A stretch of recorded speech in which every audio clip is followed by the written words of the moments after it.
welcome to another episode of The Greatest Pod, where we discuss and debate what makes something great. I'm Ron Swallow. I'm Ed Greer. I'm producer Bill. Well, I was thinking about our greatest problematic characters.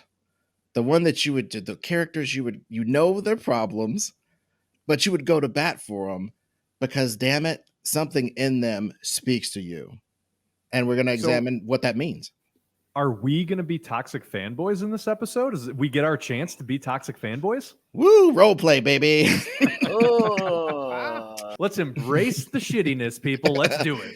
Well, no, I think it's more like looking at, okay, everybody has blind spots, and it's funny that a lot of times they aren't blind spots at all. They're, damn it, I'm gonna like this anyway spots.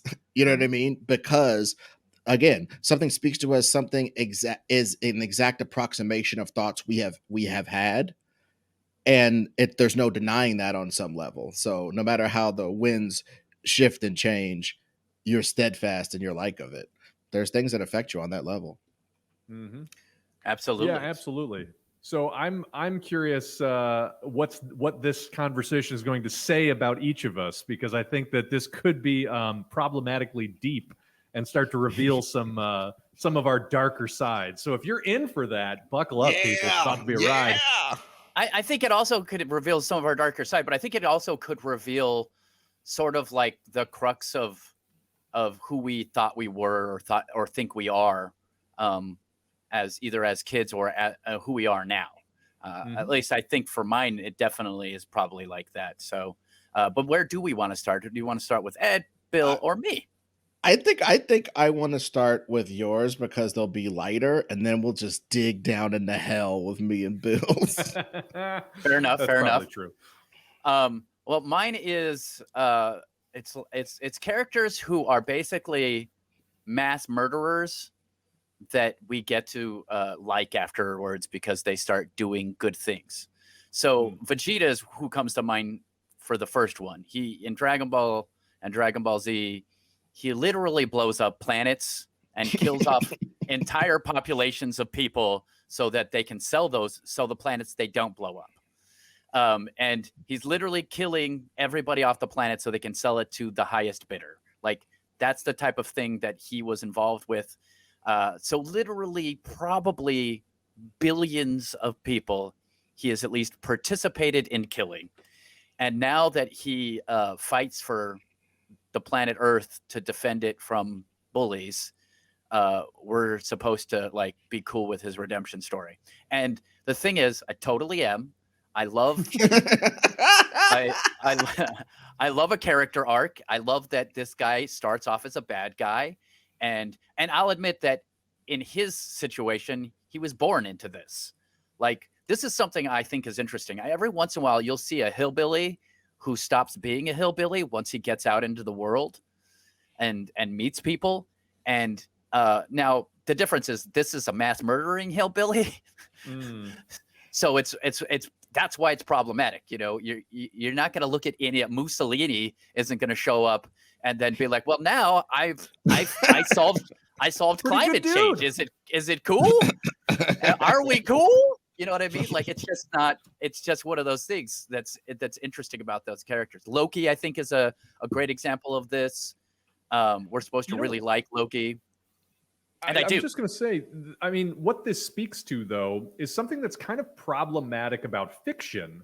And that's, you know, we seldom take everything a character does in the course of a story literally, right? I think what you're connecting to, Ron, is that idea that people deserve a chance to redeem themselves. You like the idea, and I mean, you just got into it, that especially if you're born into a certain culture, a certain mindset, whatever, you deserve the chance to grow out of it and become somebody better. And a story which allows the character to do that, and not only allows it, but rewards them for doing that, is something that you as the audience member or the reader will take on board yourself and be like, you know what? This affirms that I can do that too. And I can, not only can the character do it, but I can change for the better and not only be accepted for it, but celebrated for it, right? Like, I can be embraced for my ability to overcome who I was, which is a great thing, but, and this is, I don't have an answer for this, but it shouldn't always be the case, right? And this is where it gets weird, because like, if you were actually Vegeta, I would argue that the universe does not owe you a second chance. But No. I don't, am I wrong? Am I wrong? Are you wrong for connecting to it? I mean, this is what we get into. This is the sticky area of talking about these problematic ideas, because it is a little bit like, I get how you can watch it and like it and connect to it, but then also on an objective level, it is gross. Well, Yeah. it harkens back to stuff like, dude, I wasn't a grown person in the 90s, but I was thinking about it, damn it. And when those Anne Rice movies came out with those vampires that were like super sympathetic and jazz, I was like, I had my first moral outrage. I think I had my first moral outrage. I was like, no, I refuse, you blood-sucking assholes. No way am I going to reward you with any sort of empathy, because no, your whole existence is parasitic and violent. You know what I mean? So like, fuck you. Go hang out in a root cellar right when the sun comes up. Fuck you. I don't care about your feelings. And like you said, Bill, I don't owe you your redemption arc. You ate so many dead people by the middle of the 18th century. You had given up your get out of jail free cards with me, buddy, with all the people you ate. You know, I mean, it's so just like yeah.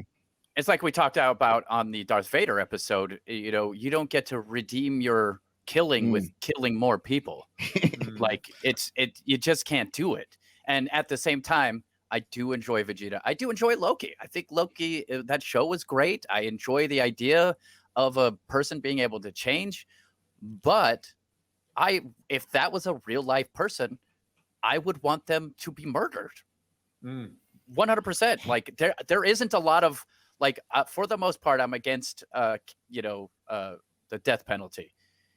But if you're a mass murderer, or you fuck with kids, or you're a rapist, you can die. And I don't care. I don't care at all. Those are the three things that I don't care if you die. So literally, if Vegeta was here right now, I would love for him to be murdered if that was a reality situation, because I need him to stop murdering people. Well, it's also down to how these things are written too, because in Loki's case, I think that's a really interesting one, because not only, at this point after the TV series, he's come all the way around to being like a sympathetic underdog hero, right? Yeah. And it was 10 years ago. Like there were scenes where he was meant to evoke Hitler. And so the fact that in a 10-year period of time, they can go from telling an audience, hey, equate this guy with Hitler, to telling an audience to be like, love this guy and root for him in the face of like universal destruction, is kind of a weird feat.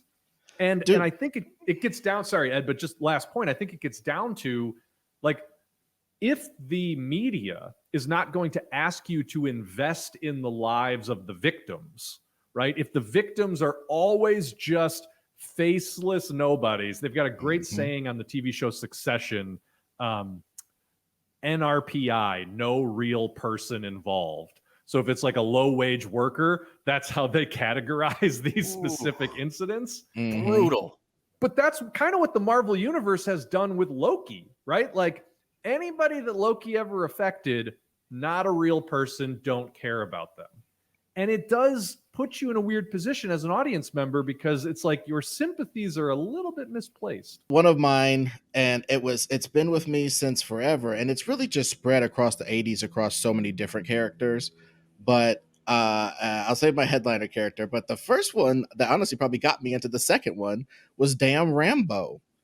When I was a kid, Rambo was like Daniel Boone for kids in the 50s or whatever the fuck, or Davy Crockett. You know what I'm saying? It was like this legendary figure with a signature piece of headgear and a signature tool. And that's what they sell to kids at any given time in the continental United States. And my generation had, when I was a kid, Rambo.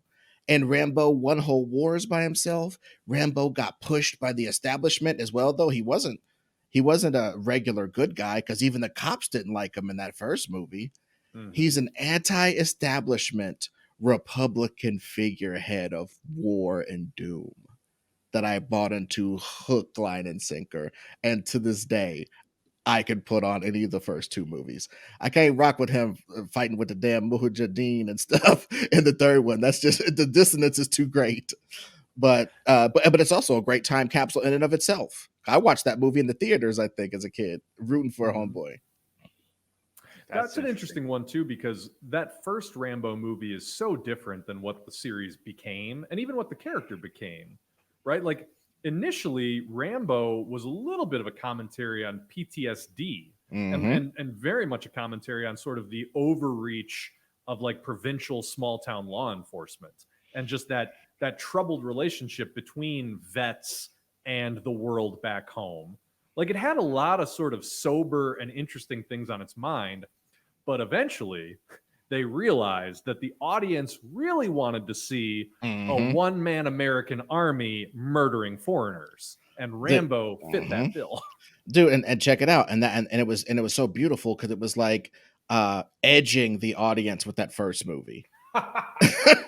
That first movie was like, ooh, look at this killer. He could have killed all these guys. One guy did die trying to fuck with Rambo. Rambo wasn't trying to fuck with him. He fell out of a helicopter trying to shoot Rambo. That's his one casualty. When you look at the could-have-be casualties, he could have murked all of them. And there's several scenes in there where he tells them such. Like, I could totally have murked the hell out of you. You had no idea I was here, bro. I'm playing a different game than you with this espionage shit, dude. So get the fuck out of my woods and leave me alone, dog.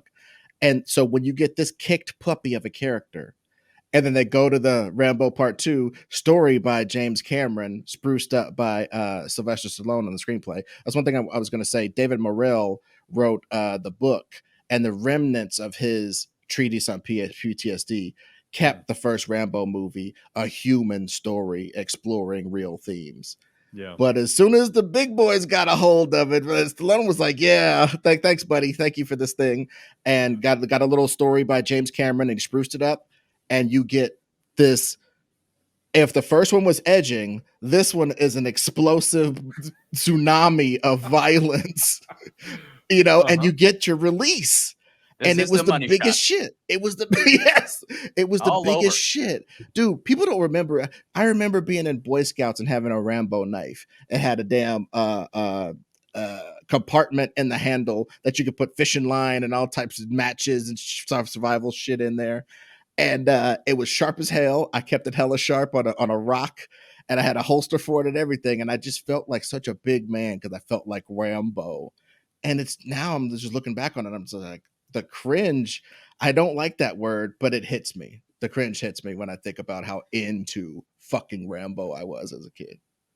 Listen, right. I don't want to put anybody on blast, but that strikes me as being very similar to that picture that is recently making the rounds again on the internet of a young Ben Shapiro in a cut-off trench coat with a giant katana sword.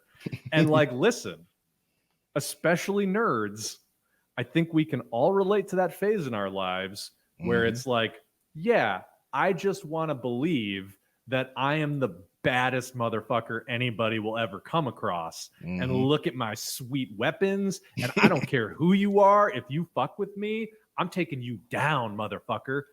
And it's like, it'd be nice if we didn't feel that way, but why do we all feel that way at some point? You know what I mean? Like, it's so weird. Especially dudes, you know what I mean? Because like there's so many, obviously everybody gets bullied in different ways, you know what I mean? But I just think guys, and I think definitely young women are beat up physically by other young women and people and stuff and abuse and all this stuff. But as a male, you kind of know that you're going to get punched and insulted. It's like part of the deal. Punches and insults. That's your basic package. As a young boy, so like that combo, it's like people will insult you and hit you. You have to get developed on both fronts. You know what I'm saying? You got to get your mental bully and your physical bully repellent on. So all these characters are just catnip for people who are in that state of duress, trying to think of, I gotta come up with a snappy line for Tyrone, and I gotta punch Nathan in his neck because that dude literally, you know what I mean? Like the kid who's doing that calculus cracks open a DVD case or whatever, and can put in Rambo, can put in any of these characters. John Wick is filling that hole pretty good right now. John Wick is going at it like John Holmes. You talk about filling a hole, you know what I mean? John Wick is doing it. And I don't want to steal a character that you're about to talk about, but it's appropriate because it's part of a story. When I was a kid, I was friends with this dude who ended up basically being crazy and eventually going to jail, which a lot of people in New Mexico do. So just get used to it. That's just a thing that happens in New Mexico. And this guy, I remember we were super into The Punisher, and he decided he was going to take out gangs. And so he decided that he was going to hide a cache of like knives in a sewer. In New Mexico, there's a bunch of big sewers that you can go into. You can just walk in them because there's also no water, but they have a sewer system. There's ditches with big ass tunnels and stuff, and you just hid some things. And we had a password. We had to yell toot toot as we're coming into the sewer so that he knew that you were coming in. It was just insane. And that's when the Punisher is bad. Yeah. Toot toot indeed. Toot toot. Toot toot. Toot toot. I don't look, if anybody is in the sewer, I should just be making noise just in case some crazy person's in the sewer. In New Mexico, you never know. Sewer people, who knows? Here's the thing, though, man. Like, the thing that I'm baffled by is just the fact that we kind of all go through that phase regardless of our circumstances. Yeah. And I know when I was a kid, and I'm talking like pre-10, right? Like I'm 7, 8, 9 years old, and probably not all the way in on comics, but I am all the way in on superheroes. And it's mostly due to like cartoons and movies, right? And I was a kid who loved Batman, like had the whole dress up set from the Michael Keaton era, you know, mask, chest plate, cape, like boot covers, this whole thing. Would love dressing up like it. And I got to tell you, like, I actually connected to that idea of like, I'm going to go out and I'm going to find people who are doing shit that they shouldn't be doing. And I'm going to teach them what for, you know what I mean? And I don't know if it's the same thing your friend went through with gangs, but just that weird power trip of like, I'm going to put on this mask and I'm going to go fucking beat up people that are doing shit I don't like was just the thing. And I don't know if that's learned. I don't know if that's unavoidable or whatever. And Batman, I think, ties into my preferred problematic character type, which is the disaffected, privileged white guy who nevertheless wants to kill himself. I know that's problematic as hell. I will just put that right into my veins. I will take that story all day long, and it probably says a lot about me. But when we started talking about this topic, the one that came to mind is Lester Burnham from American Beauty, Kevin Spacey in American Beauty. Yes. So problematic on every possible level. Yep. Right? Like this guy is a shit father and a shit husband and as entitled as hell and just wants the world to revolve around him and acts petulant when it doesn't. And then almost has sex with an underage girl, right? Everything about that is problematic. And I will say so unequivocally. And yet I love that character and I love that story. And don't tell me not to. And here's what it is. And I hope that this rings a bell for somebody listening, because I do believe that no matter how much privilege you are born into, you still end up running up against the inescapable and true fact that life is meaningless and we're all doomed to die. And this is my thing. I don't know why I think that's funny. But I think art does a huge disservice when it runs away from that. And like, I am here for all of the stories about underprivileged people and people going through real everyday struggles that make their lives much harder than it should be. Those stories need to be told. It's important, and they're good stories most of the time. That said, I think there's a certain sense of art sticking its head in the sand if it doesn't acknowledge that at the end of all those struggles, at the end of all those existential struggles for justice and acceptance and equality, there is still this problem, right? There is still this problem of ennui, of malaise, of there is no reason to live really in an objective sense. And it's something I certainly struggle with. I don't say struggle like I'm over here thinking about killing myself, but to me, that is the ultimate question, is how do you reconcile that problem? And any art which wants to tackle that head on, like I said, put it right in my veins, because to me, that is the most salient problem of existence. And I want it to be talked about as often and as much as possible. I mean, it can be talked about on multiple levels too. I mean, from this, non-privileged people feel that way as well, so there can be just as many great stories about that.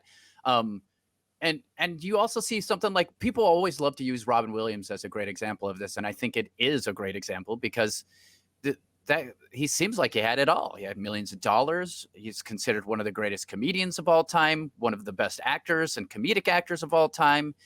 He's made great movies, great success. Everyone would seem to think he makes people laugh. He seems happy, and he wasn't. Yeah. And what more can and if that guy can't be happy, it is a story to say, if that guy can't be happy, how can any of us be happy? Well, but it's also about like the responsibility. I think that the thing about the movie that Bill's talking about is like, there are people who have this responsibility to do all this jazz. And by nature of that responsibility, they don't really get too much credit for it. It's like as the great Chris Rock said, you're supposed to take care of your kids. But guess what? Having a lady for 20 years and raising kids with her is a task for both of you. I'm saying for both of you, but it is a task for both of you. And especially if you're the person who's like literally putting the bacon on the table as far as money, and you're just sort of just like, that's just sort of your job, loser. And you're just going through life, and then you start realizing that you missed. I think that character realizes that he missed some sort of window, and that's the midlife crisis jazz. Midlife crisis hits dudes hard. That's where you get these old ass men in their Camaros and stuff. But as Bill Burr said, when else am I supposed to afford this car? When was I supposed to afford this super dope car? When I was 16, flipping burgers? You know what I'm saying? What the hell are you talking about? So yes, I'm gonna be an old man in a dope ass car, but you understand what I'm saying? That's what, but that's what I'm saying too, Ed, is it's like, it's sort of anything that addresses sort of the fundamental absurdity of life. And I don't think it's super revelatory to say like, yeah, life works backwards. You spend all of your most physically capable, vital years struggling for things that by the time you get them, you can't enjoy the same way that you should have 20 years previously. And like, that just is, again, that's not a big revelation, but that is just one of those things about life that you don't really have an answer for. It's just like, why does it work this way? And you can't help but just sort of shake your fist at the heavens. And I just think that sort of omni-universal experience for me is just always sort of vital to explore in storytelling. That thing that like underneath everything that creates problems for people in life, and there are plenty of other things, but even underneath it all, we still have to all exist in a world that is fundamentally sort of broken and unfair. And I don't know, again, I'm acknowledging it's problematic because it's like it essentially is just ignoring way more present and immediate suffering in the world to just deal with this ennui. But as someone who struggles with that ennui, I just like to see it represented. and I would argue that it is pretty well represented. It's just one of those things that like it continuously finds a way to justify itself. because of the fact that so many people feel it of all stripes. You know what I mean? Because I think there's not too many people who watch like a really well rendered one of those movies and goes, man, if I had this house, I'd shut the fuck up. they'll say that dude's messed up. That dude has a real problem that I can relate to a lot of the times in a well rendered one of those movies. Yeah. Yeah. I do find myself looking at people's floors and sconces and shit though in movies. Sometimes I'm just like, damn, that's a dapper ass crib for all this tragedy. I do see it sometimes, but it's mostly in the lesser efforts, the ones that aren't enthralling me dramatically. I'll notice something like that.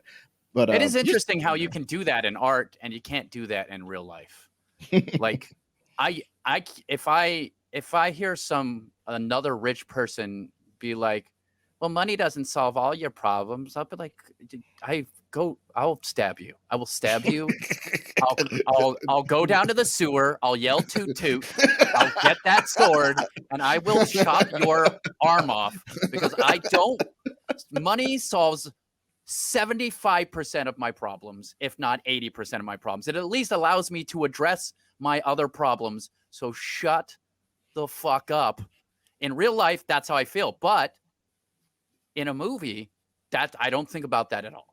It's a little bit like ignoring the genocide so you can appreciate the redemption arc, you know? You ignore all the privilege so you can appreciate the depression. Yeah. Well, and it's interesting because I don't want to get too I know we go political from time to time and this shouldn't even be political, but it's political now. I normally don't like the idea that cinema affects and media in general affects how we all as people behave and believe in things. Like I try not to with the people who are like Marilyn Manson caused right. Yeah, I hate that shit and I hate it most of the time. But I do think it's interesting that the numbers of deaths for COVID are so big and unfathomable that some people don't seem to care. And I wonder if there is some kind of connection to that. I don't like to believe there is because, it seems like it should be ridiculous. But there's a lot of people who are like, it's only 1% of people who are dying. Yes, but almost it's 4 million people who died around the world, man. That's a big deal. And we should be making a big deal out of it. But people are like, it's not a big deal. It's just like 1%. Well, dude, but it goes back to the whole Patrice O'Neill had a bit about tsunamis where it's like the tsunami wave coming doesn't even look like it's that big. Like you just think you need to pull your pants up a little bit. And that's what a tsunami wave looks like in real life. And then that don't look like, the day after tomorrow or whatever. That doesn't look like an impressive wave coming to kill me. And then it just slowly creeps up on you and just infests all the parking garages and cars start floating into you and smashing your body against the walls and you're dead in a deluge. It doesn't look impressive and then just whoosh, it just ruins you. I think there's a inherent bias in human beings that like once casualties or numbers in general, but certainly when you're talking about deaths, once they get big enough, we just have no frame of reference. And so we just kind of check out. Yeah. And like, I'll cop to that, like genocide is terrible, but I just have no way to even relate to the scale of millions of people dying. Like that's a level of tragedy that is outside of what my mind can conjure. Okay, I'll help you. Yeah. I'll help you real quick. So let's say you're driving down the 405 and there is no one there. I'd be so happy, Ron. Don't make me feel that happy about genocide. That's a horrific example. I could be to the Museum of Tolerance in 10 minutes. What are you talking about? But it's also like you go in every building, you try to get a burger at Burger King. There's nobody working at the Burger King. You got to go make your own burger. No. Okay. But that's the concept of literally an entire city is empty. It's insane. It's insane. But it is so big that it is hard to picture. Well, and just like that's the stupid tsunami example I said earlier. It was just like when they said that like 180,000 people died in the tsunami. What does that mean? The average dude who's trying to juggle, trying to put his baby's diaper on and that thing in the bathroom. What does 180,000 such and such deaths from some other country mean to that guy in that moment? It's like less than nothing almost.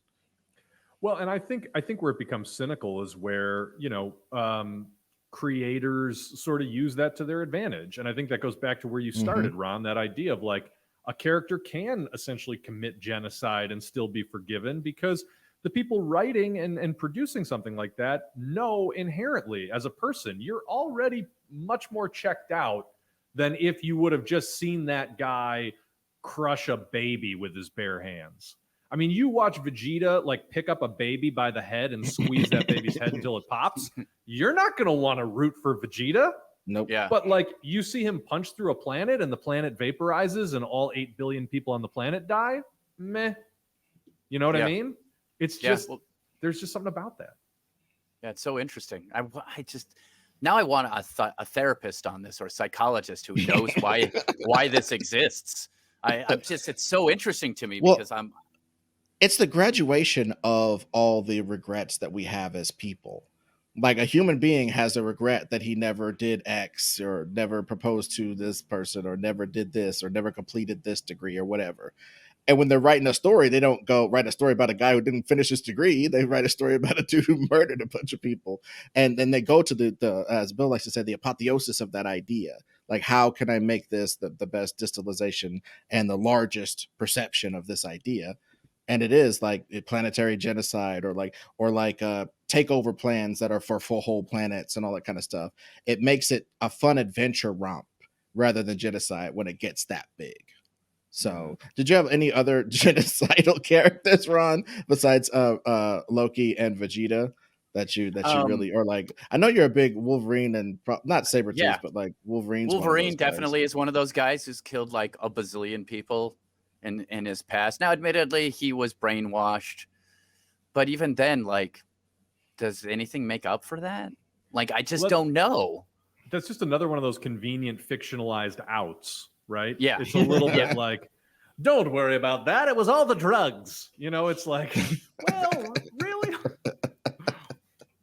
Yeah. I mean, I like the Punisher. I think the Punisher is another example. That's one of Ed's favorite. And I think we should have Ed talk about that a little bit.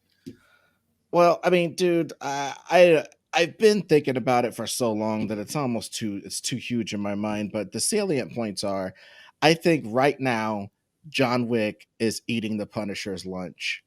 And I'm weirded out by that because if you think about it, as far as if you're going to watch an entertainment product that has one human being shooting the shit out of a bunch of other human beings, for whatever reason, the reason of I'm a super dope assassin with gold under my dog bed isn't as good as I am a relentless killing machine because everything that I love was taken from me.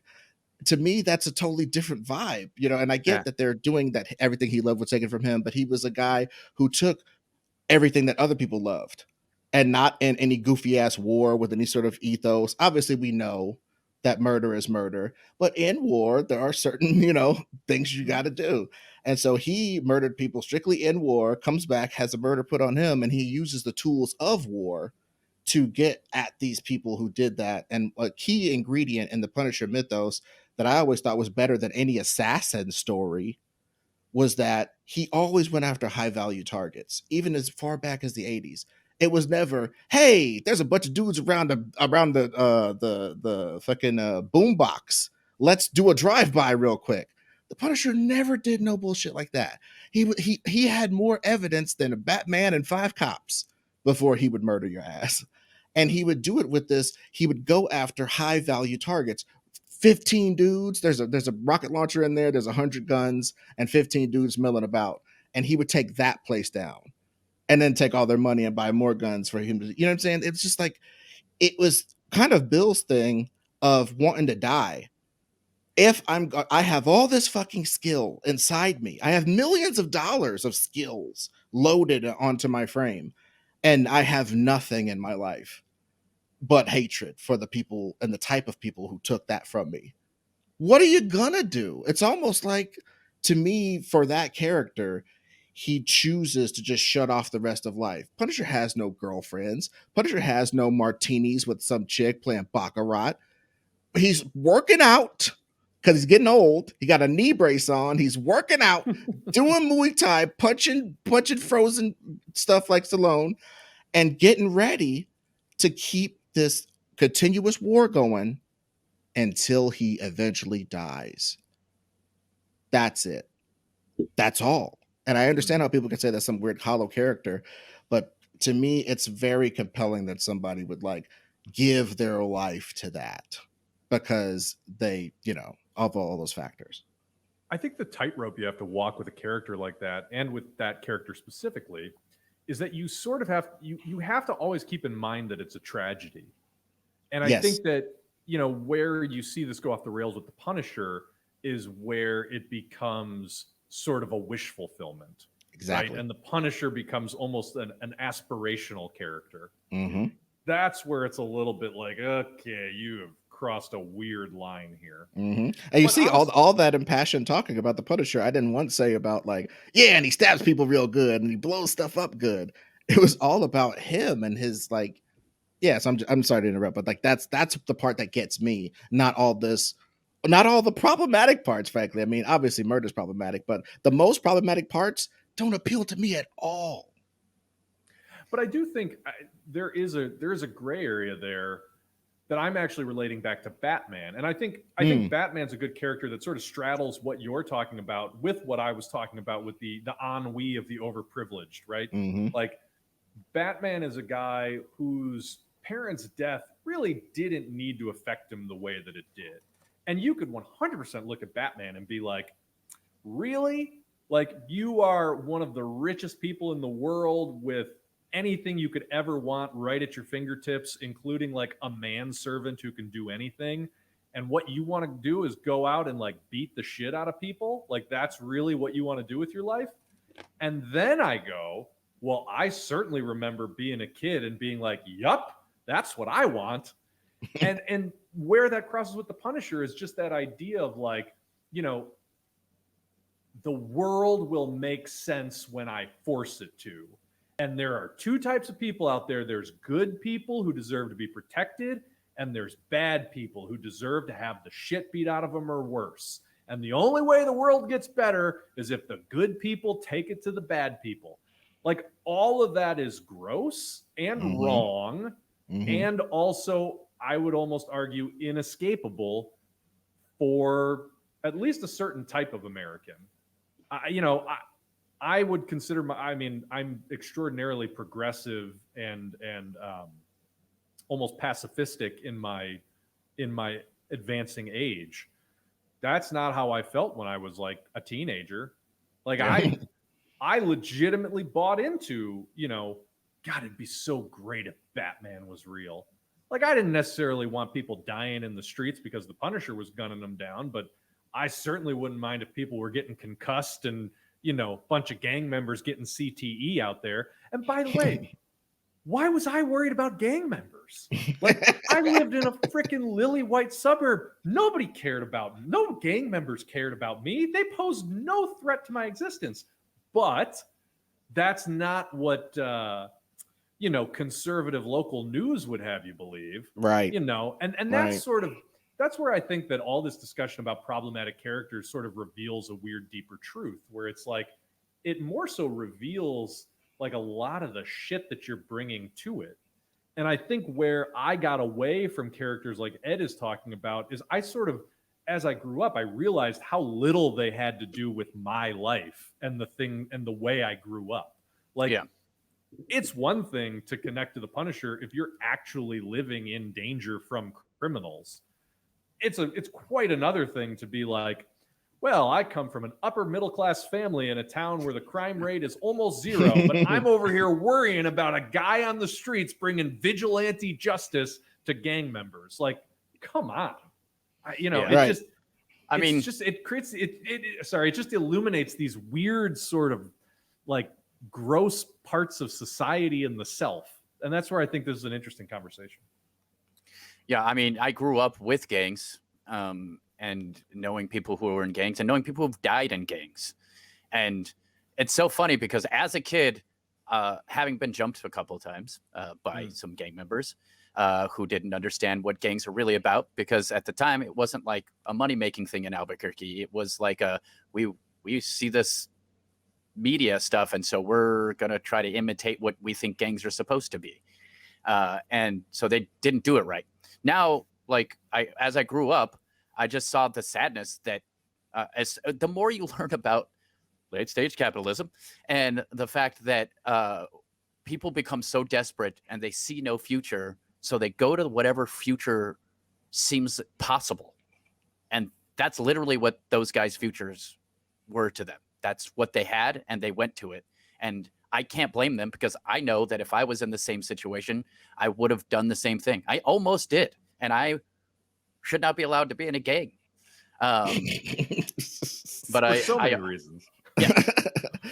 Well, dude, but the point I think that is super missed in any sort of Punisher and the better parts of the Batman discourse are that I think when I see what the Punisher is doing, it's I don't know, man. There's not this bullying angle that a lot of people bring to it, because again, the stories that I read, he took on like very high value targets, and also stuff that Spider-Man and Daredevil weren't doing. Oh, there's white slavers right down here. Oh, Reed Richards is making a time machine over here. But like these girls for the Sudan have been trafficked over here in a big holding thing, and all you guys are swinging around doing everything, but I'm like handling the real stuff of the world. And especially when they started letting him do in the Mac stories, like slavers, super duper drug rings, even certain nuclear weapons being trafficked, where like all these other people didn't know what was going on, and like a Russian guy has a random nuclear weapon, all these different things that the Punisher used to run into. I just thought that they were like more, it was as though you didn't have the resources of Batman, and you didn't have the code of not killing, and you had almost all the realistic versions of Batman skills: infiltration, surveillance, evidence gathering, super kick-ass physical combatant, bunch of toys. I always looked at Batman as like the Fisher Price version of the Punisher. That's how I came at it, because it was like, yeah, to put the kid gloves all the way on everything that you could do if you were a trained. And I always love the reverence. I guess this is the Midwest in me coming out, but I love the reverence for just like Rambo, the reverence for what one ultra soldier can do to the average populace. I respect the shit out of that somebody would take those skills and do what he did with them. You know what I'm saying? Rather than let the horrors of his life break him. He broke bad. He broke in a way that was proactive. And I said it before, I say it again. If the Punisher was a real character, he'd be the most interesting thing that ever happened on this planet. He is a guy who killed the guys who killed his wife and kids, and kept doing it, got caught several times, put into maximum security prisons. He always breaks out and continues to murder fools. And he's done it since the late 80s. Or rather, since the early 80s in this world. I always wanted to see a Punisher movie that took place in the 80s in his heyday, because a Vietnam veteran in the 80s was a bad motor scooter. You're only about 35, 40. You're ready to rock. Now, 1983, you're ready to kick some fucking ass. So anyway, all that to say, that's kind of my Punisher, the one that I see. Not the one on the back of cop cars because they're too lazy to do actual investigations. I read pages of Punisher investigating people. Yeah, listen, I think that also touches on my whole, ennui of the privilege thing. One of the great things about Batman, and I think this applies to this conception of the Punisher that you're talking about, is it is a real answer to nihilism. It's kind of that Nietzschean ideal, right? Where when you are born into a world that you cannot control and doesn't make sense and is inherently, unjust or unfair, you must create yourself into something that forces a morality on the world. And for better or for worse, I do think that is a valid answer to the problem of ennui, right? Like, just realize that in the meaninglessness of your life, you have the ability to build meaning. And like Batman and the Punisher take that to an extraordinarily extreme degree, but Mhm. it is still an answer, and it is still something worth considering. And that's why I do see value in both characters. Yeah. I do think that there might be a better answer to the problem of ennui in American Beauty, where the problem of a world of meaningless, solving the problem of meaninglessness is more about recognizing the beauty and transcendence of your everyday life, might be a better answer than taking an unholy mission to go murder crime. But I like the fact that they both offer answers, and they're very diametrically opposed answers. But like, again, that's where I find value in these things, even if I know it's problematic. Yeah, it makes sense. I mean, and also, I mean, if you're thinking about the best stories of both of these characters, the best stories of Batman and the best stories of the Punisher are not when, they're knocking out a mugger.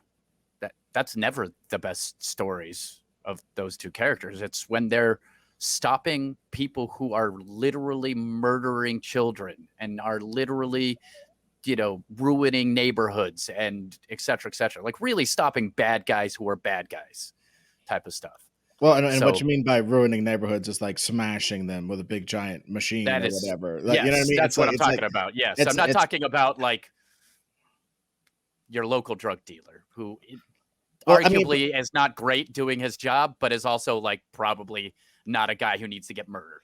but to me, just really quickly, it's just a crisis of imagination for these people. Because, like I said, you remember I used to do that Batman bit. It's on Laugh Factory's thing right now. I'm talking about Batman, getting dressed up at night to beat up, poor people, blah blah. And when you really look at the best of the comics, though, I had to like almost rescind it in my mind. The best of the comics are not that.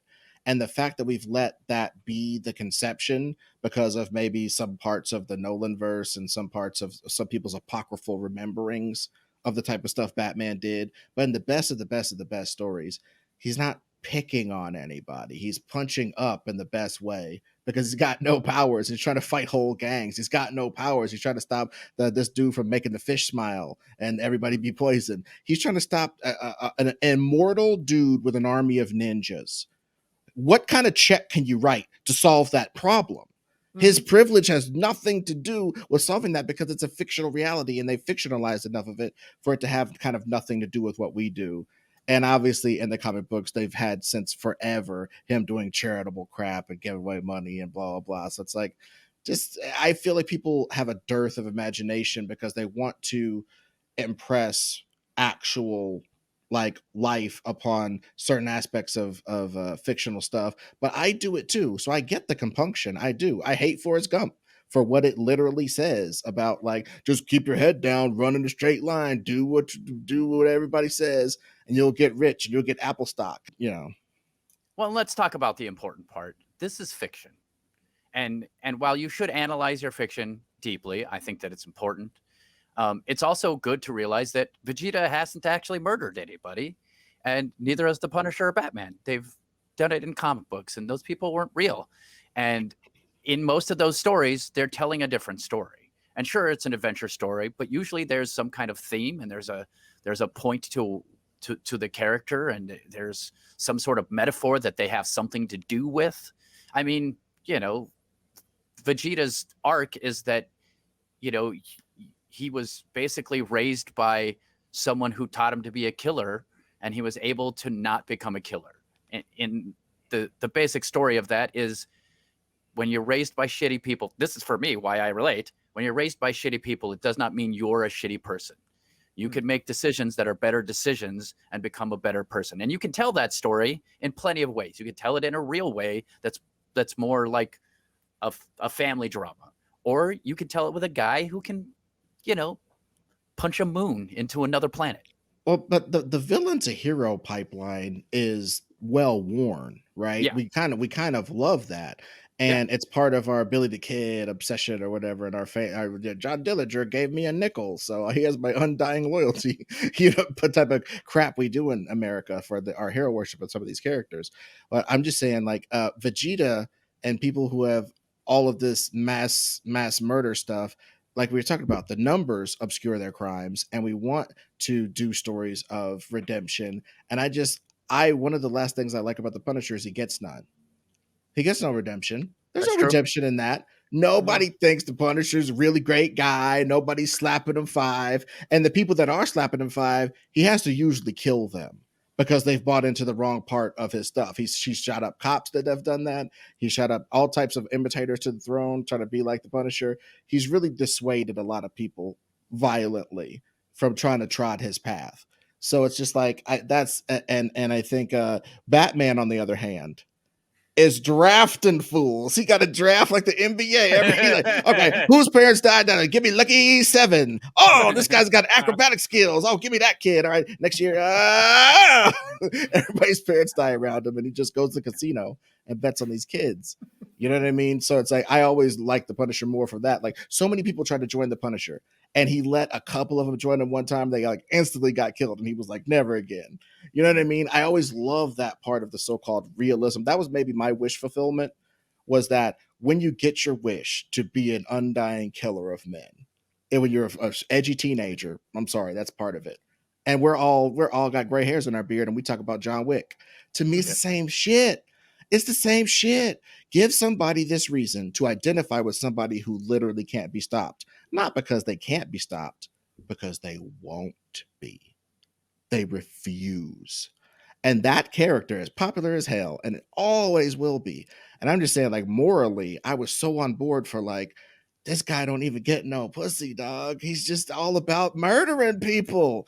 He doesn't do anything. He's got so much money. And he's got money. He seizes drugs, never snorts a line. This guy has no life. There were so many books that were about the ephemera of what the Punisher would do. He shined up guns and prepared them for stuff. Prepared the knives that shoot out of the handle of the knife, so it's it's its own projectile.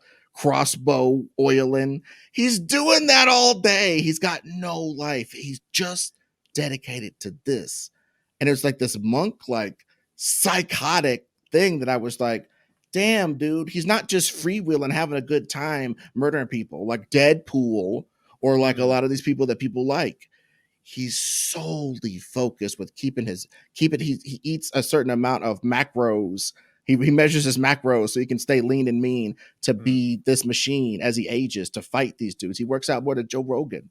This guy is nuts. I don't know what to admit, oh boy. And he's not 5'3", so he's got over Joe Rogan too. There you go. It's all self-actualization, though. I mean, if I could That's pin down right. something there you go. that I think goes around with all of ours, right? Whether it's overcoming your own sordid past, whether it's beating a line toward justice, no matter who or what stands in your way or what limitations you face, or overcoming sort of the inherent meaninglessness of life, the answer is self-actualization. And I think we can all connect to stories of people who find a way to be their best, most true self, even in the most despicable circumstances. And so, if that's problematic, we're going to like it anyway, I think is the takeaway from this show. Absolutely. Well, I think that is a perfect place to wrap up. If you liked this conversation and you want to get even more deeper into our personalities, you can check out our Patreon. We will give you extra podcasts and art that comes directly to your mailbox. All you have to do is go to patreon.com/thegreatestpod, sign up for whatever tier you want, and then you can get those really more extra personal podcasts that get you even deeper than we got today, if you can imagine it. So thank you as always for listening to The Greatest Pod.